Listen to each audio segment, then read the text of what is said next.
What's up, everyone? Welcome to the new and improved Over the Top Rope. It's been a while since we've done one, and the first guest on the revamped Over the Top Rope is my man DK Vandu. How are you today?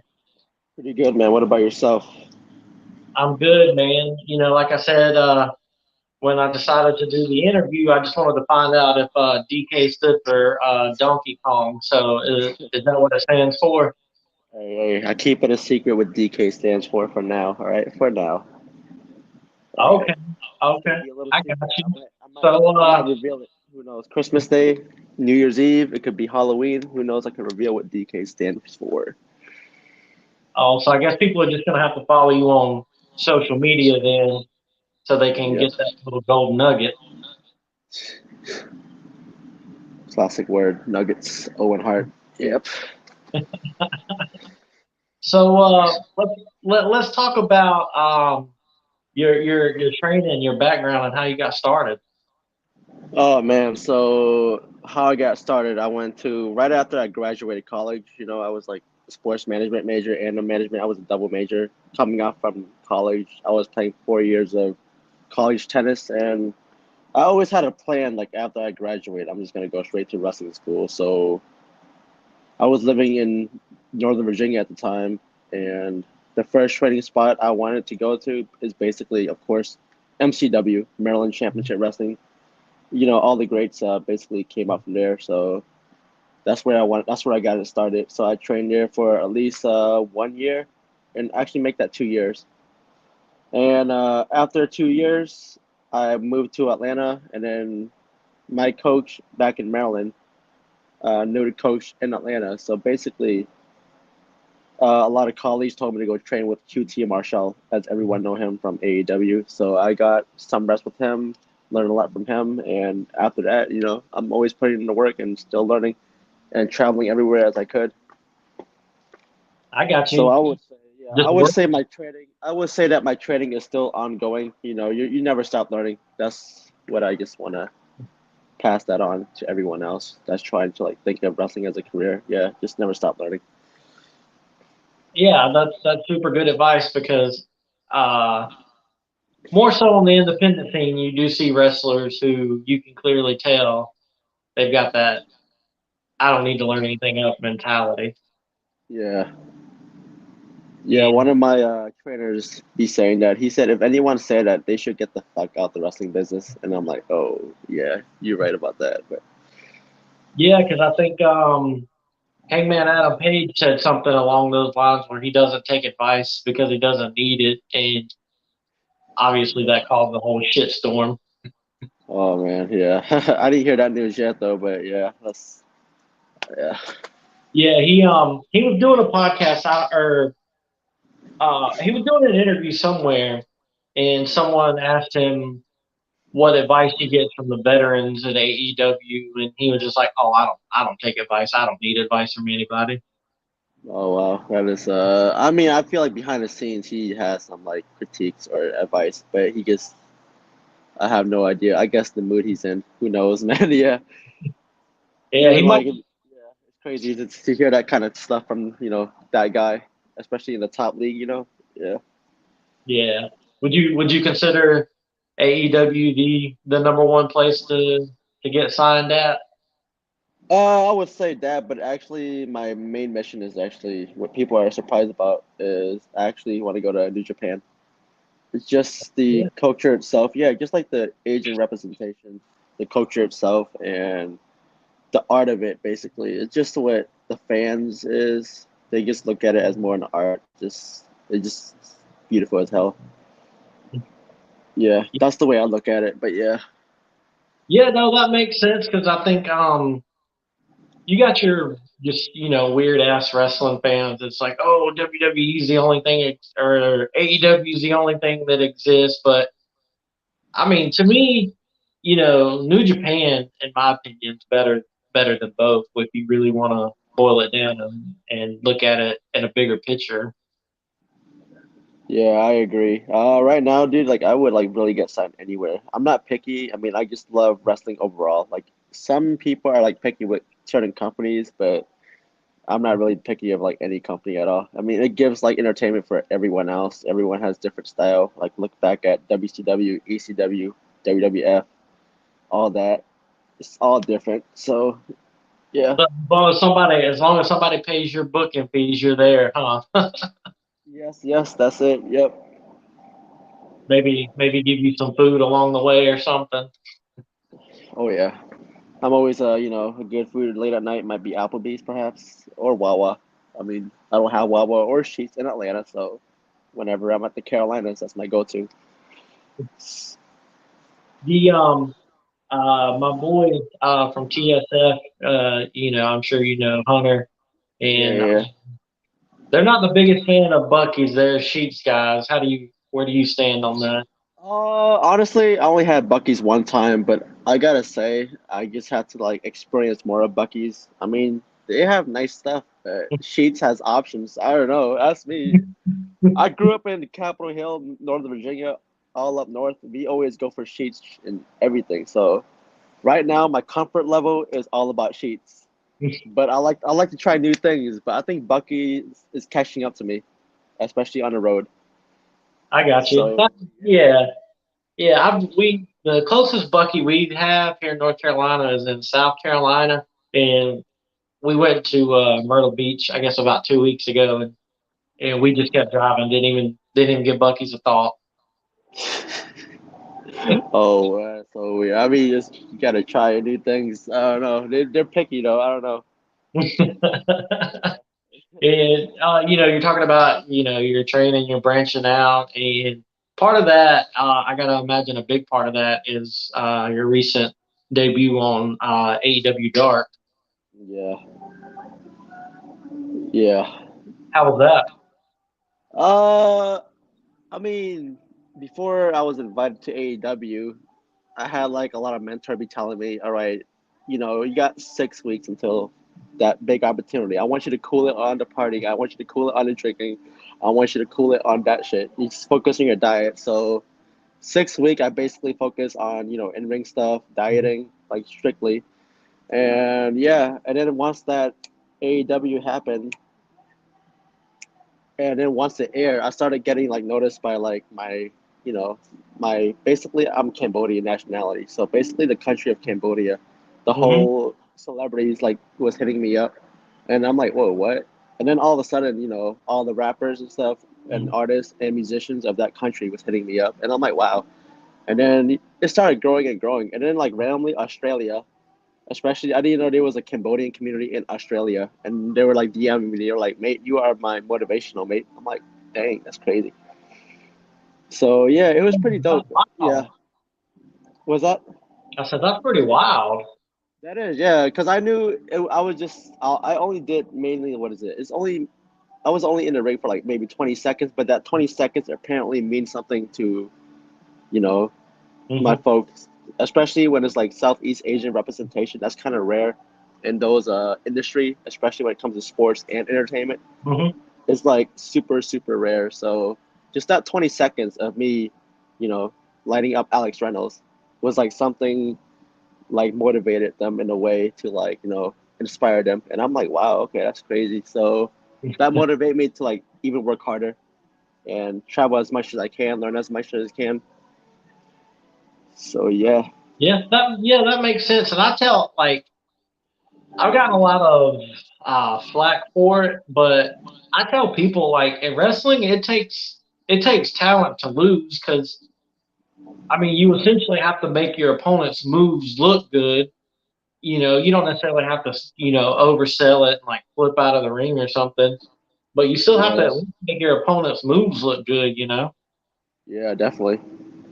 And Oh I yeah. got I got a lot of shit for that in a group chat on Twitter because I said that Roman Reigns doesn't make his opponent's moves look good, and that did not go over well with the boys.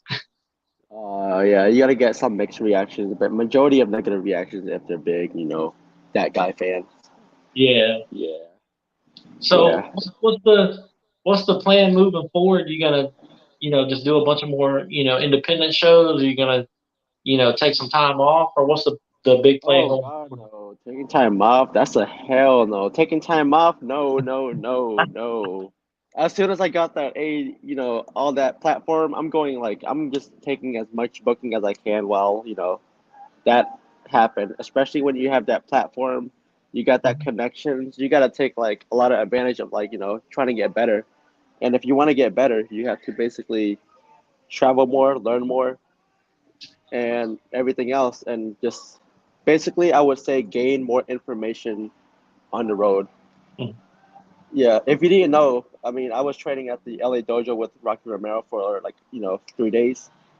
It was just like me meeting people on the road that invited me to like basically learn from him. So it was just crazy. So hopefully that me traveling more often will basically give me more information on learning about the business and learning about mainly about the wrestling world and how to network.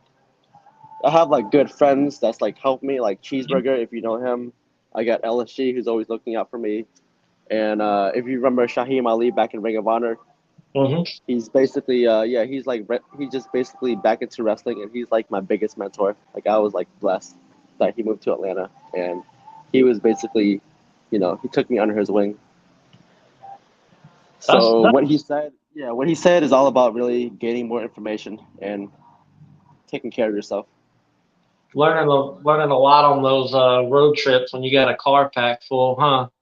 Oh yeah, definitely. And Rocky Romero said something about wrestling. He said wrestling isn't really about the moves; it's all about the heart and soul. Like from here, yeah, without it, then it won't mean shit. And then that kind of stuck with me. Like later on, it kind of like lit a fire in me. Yeah, Yeah, no, I got you, and that makes sense. And I know, when we were messaging back and forth, we were joking about you were telling your friends you were gonna shoot on all of them and all yeah, that yeah. stuff. But is there somebody you've met yet where you're like, nah, I can't roll with them, I can't rock like that? What do you mean by that? Like basically wrestling with them, Just like or somebody that you've been on a show with, or somebody that you met that was just like a straight up asshole. I mean, even though they're like assholes, I wouldn't like. It's situational for me. Like if I heard they're like an asshole to me, I just kind of ignore it. But I'm not gonna be like very dramatic with it. If they're an asshole, I mean, if they're an asshole, then they're an asshole. I'm not gonna be extra with it. So I just gonna stay. I always just stay positive around that kind of environment because yeah, or stay away from it. Either those two. Yeah, maybe instead of sitting beside of them, maybe sit like 3 or 4 seats down in the locker room or something. Pretty much. Pretty much. Yep. I got That's you. what it is. Yeah. I got you. Yeah, because I've heard some, even just as a fan, I've heard some horror stories about guys in the locker room basically trying to dictate what does and does not go on. Basically. Pretty much. Yeah. You get a lot of those, like a lot of those. But for me, I'm like more like a laid back, chill guy. I just kind of like stay away from that kind of like vibe if I know what's happening. I kind of could like read people ahead of time when I walk in and see people, and I'm like, yeah, I know I'm not gonna sit next to you. So Just yeah, go ahead and establish that, like, yeah, maybe not put a whole lot of faith in what they do and say. pretty much, yep. But sometimes, you never know. At least you just gotta talk to them sometimes. But you just never know. Can't judge a book Yeah, by its cover. But yeah, yeah, yeah. I'd imagine that uh, one bad apple could ruin it for everybody, even just like back in the locker room kind of thing. yeah, definitely. And backstage AEW, what's that like? Backstage AEW is basically all about just really just focusing on work and everything. And everyone was busy. Everyone just had like their own clique. Just think of it as like, any sports locker room where they just talk about what the plan is or what to do anytime like that. And yeah, it was pretty cool. I mean, it was just I was just surrounding myself that people that I know. So most of the guys that's like in that company are like signed. So I just stuck around with them and, surround myself with that kind of mentorship.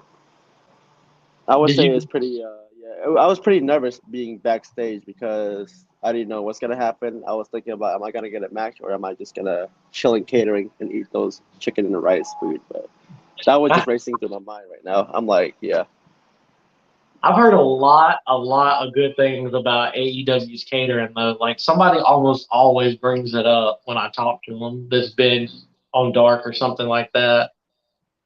yeah, yeah, pretty much. But the main thing they that was feed like in you my good. mind, yeah, the main thing that was in my mind once I walked in for like the first like 3 hours was like, all right, am I gonna get booked on a show or am I gonna just chill at catering? And I'm like, all right, that's my focus in like the first 3 hours. And then as soon as I saw my name on the list, I'm like, all right, I'm locked in. Yep. What did you have? What did you have from catering? I got those. Well, sadly, I couldn't eat too much for catering because once catering was happening, I didn't have a match yet, so I had to like limit my food intake before my taping. And I'm like, damn it, can I save it for later? And then they were like, oh, you could. I'm like, all right, cool. But at the same time, yeah, I just ate like one piece of chicken, and that's about it before the show. And then literally right after my taping, I was looking for my leftovers because I saved it a lot. All of a sudden, it was like missing, and I'm like, "What the?"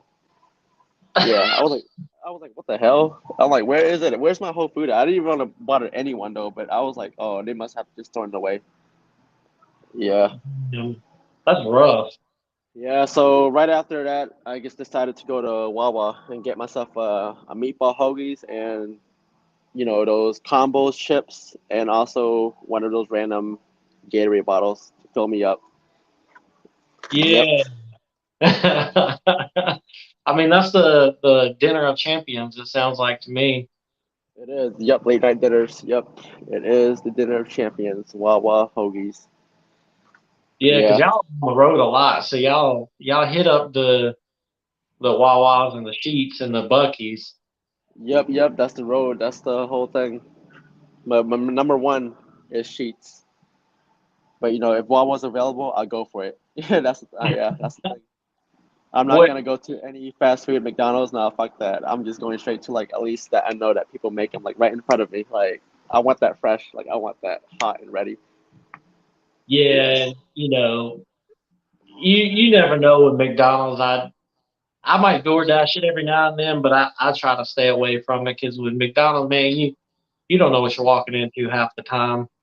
Yeah, pretty much. I mean, if you ever been to Atlanta, like McDonald's in Atlanta, it's so terrible. Like they'll mess up your order like 8 out of 9 times. Well, make that like 10 out of 10 because I went to like McDonald's just only went to McDonald's 2 times in Atlanta, and that's like after that I'm like, you know what? Yeah, screw That that. was too many, huh?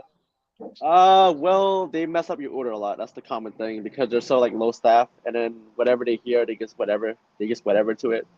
So I just remember ordering like a 20-piece nuggets. They gave me like a 10-piece nuggets, and I'm like, okay, that's the first mistake they made. And yeah, and then the second mistake they made, I did not expect it to be that huge of a mistake because I ordered like a Big Mac sandwich, and I'm like, all right, cool, easy. And then they gave me like a chicken sandwich, and I'm like, how did you mess up this? So, McDonald's yep, is trash. yeah, it is, it is. I mean, if you wanna, get something like fast food in Atlanta itself, it's just go to Cookout. Really, that's the tip for everyone that's watching this, or anywhere in the South. Just go to Cookout. You will never go wrong getting cookout ever. For real. Cookout and like Chick-fil-A. Like Chick-fil-A is so on point. When they mess up my order, I'm like, did I do something to them? Like, did I upset them? Like, I never got my order messed up by Chick-fil-A. I never ever in my life. Yeah. yeah, it's never happened. And it's so wild how efficient they are. And it's just like here, like I can go on my lunch break at work and they could be lined out, and then in like 10 minutes, I'm already like got my food and on the way back to work or something. Oh yeah. The only negative thing I had with Chick-fil-A is when they had my food kind of late because I think the longest wait time I had was like 20 minutes in Chick-fil-A. But then, the customer service is so 100% like Yeah. positive. They basically gave me like a free chicken sandwich like card for the future. I'm like, all right, I'm happy with that. Yeah. Do you like sweet tea? Do you drink sweet tea at all? I'm not really a sweet tea guy. I'm more of a Sprite guy, but I don't go crazy for it. But I like the experience of it, especially when you're in like the South. Yeah, Yeah, yeah, as long as it's not Coke or Dr. Pepper, I think we can remain friends because Coke and Dr. Pepper ain't it. yeah. I got stories with sweet tea. So yeah, so I didn't know about I didn't know sweet tea was huge in the South, especially the Carolinas and Georgia. And I took this girl out on a date, and then I decided to prank her by giving her unsweetened tea. And all of a sudden, I did that, and then she started yelling at me like ballistically about saying, I'm a Southern girl. I do not like this prank at all. You don't mess with a Southern girl getting, unsweetened tea when it's supposed to be sweet tea. And I'm like, oh shit. So I had to like back up and then apologize. And yeah. And I was like, oh damn, that's like my experience right there. I didn't know it was so huge in the South. I'm like, oh yeah. Yeah, man. Like, oh man, yeah, that went from 0 to 100, didn't it? It did, yeah, because I'm known for just pranking everybody, just for the fun of it. But then that was like, yeah, that was like somewhat serious to her, especially a Southern girl that loves sweet tea. And I'm like, Man, oh, that's funny because mostly it's like the older people here. Like the older people here, they want their sweet tea like syrup almost, like maple syrup almost. And then oh if they yeah, don't get it, and if they get unsweet by accident, it's like the worst thing that could have ever happened to them. yeah. I see. Oh, the lights is on. That was out of nowhere. That's fast, all right. Tell everybody where they can find you on social media, man. Try to get you some followers and try to get the world to know DK a little better. I'm more active on Instagram at DK Vandu one on Instagram. Twitter is the same thing, and Facebook just literally just type DK space Vandu VANDU, and also I have an only. No, I'm kidding. Yeah. Oh So man, yeah, you got those are me. my. I hope so, man. I was hoping for the link. Oh yeah, yeah. Who knows? Who knows? Who knows? Who knows? Can't reveal stuff yet. Maybe Christmas. Who knows? Oh, okay. Yeah, and there's two reasons. In a matter of 22 minutes, we have given the fans out there a ton of reasons of why they should follow you on social media. So I think we did our job this evening. We did. Yeah, we did. Yeah. I really, I really appreciate you taking the time to hop on the over the top rope with me, and hopefully we can do it again sometime. Oh yeah, most def. Maybe when we meet in person, we could do some stuff, right in front of each other. Definitely that in person, and Yeah, hopefully might have a.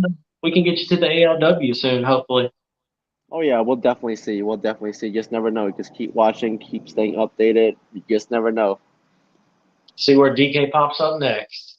Yep, that's next. That's gonna do it. I appreciate everybody that tuned in and that checked it out. I'm gonna throw DK's social media links in the description so you can just click it and follow him there. I appreciate everybody reviewing. Have a good one. All right, peace out.